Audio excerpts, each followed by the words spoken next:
ఈరోజు మనం cabbage pakoda prepare చేద్దాం. ముందుగా క్యాబేజ్ని ఇలా సన్నగా కట్ చేసి పెట్టాలి. అలాగే ఒక క్యారెట్ను కూడా ఈ విధంగా సన్నగా కట్ చేసి ఒక మిక్సింగ్ బౌల్లోకి వేసుకోవాలి. కొద్దిగా ఆయిల్ కూడా వేయాలి. ఇప్పుడు 1/2 కప్పు వరకు శనగపిండి,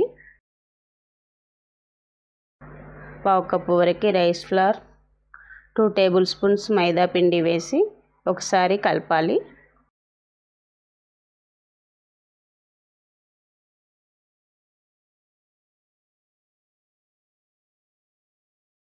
ఇప్పుడు ఇందులో 1 teaspoon red chilli powder, 3/4 teaspoon salt వేయాలి. కొద్దిగా పసుపు, 1 టీ స్పూన్ వరకు సోంపు వేయాలి. కొద్దిగా క్రష్ చేసి వేయాలి. ఇప్పుడు 1 టీ స్పూన్ వరకు కొరియాండర్ పౌడర్, 1 టీ స్పూన్ అల్లం ఎల్లిగడ్డ పేస్ట్, అదేనండి ginger garlic paste, 1 teaspoon kasuri methi కొద్దిగా క్రష్ చేసి వేయాలి. అలాగే 1/2 టీ స్పూన్ ఆరిగానో వేయాలి. ఆరిగానో ఆప్షనల్, మీ ఇష్టం ఉంటే వేయండి, లేకుంటే లేదు. ఇప్పుడు ఇవన్నీ కలిసేటట్టు కలపాలి. కొద్దిగా వాటర్ యాడ్ చేయాలి. ఆనియన్ పకోడాలు అయితే వాటర్ యాడ్ చేయాల్సిన అవసరం లేదు, కానీ దీనికి కొద్దిగా వాటర్ యాడ్ చేసి పిండి ముద్దగా రావాలి, జారుగా రాకుండా ముద్దగా వచ్చేటట్టు కలపాలి. ఇప్పుడు ఈ పిండితో పకోడా వేద్దాం. ఆయిల్ వేడెక్కాక వేయాలి.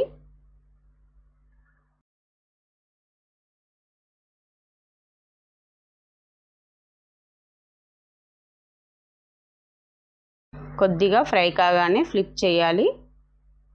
ఫ్లేమ్ని మీడియం ఫ్లేమ్లో పెట్టాలి. ఈ కలర్ రాగానే తీసి ఒక ప్లేట్లోకి వేసుకోవాలి.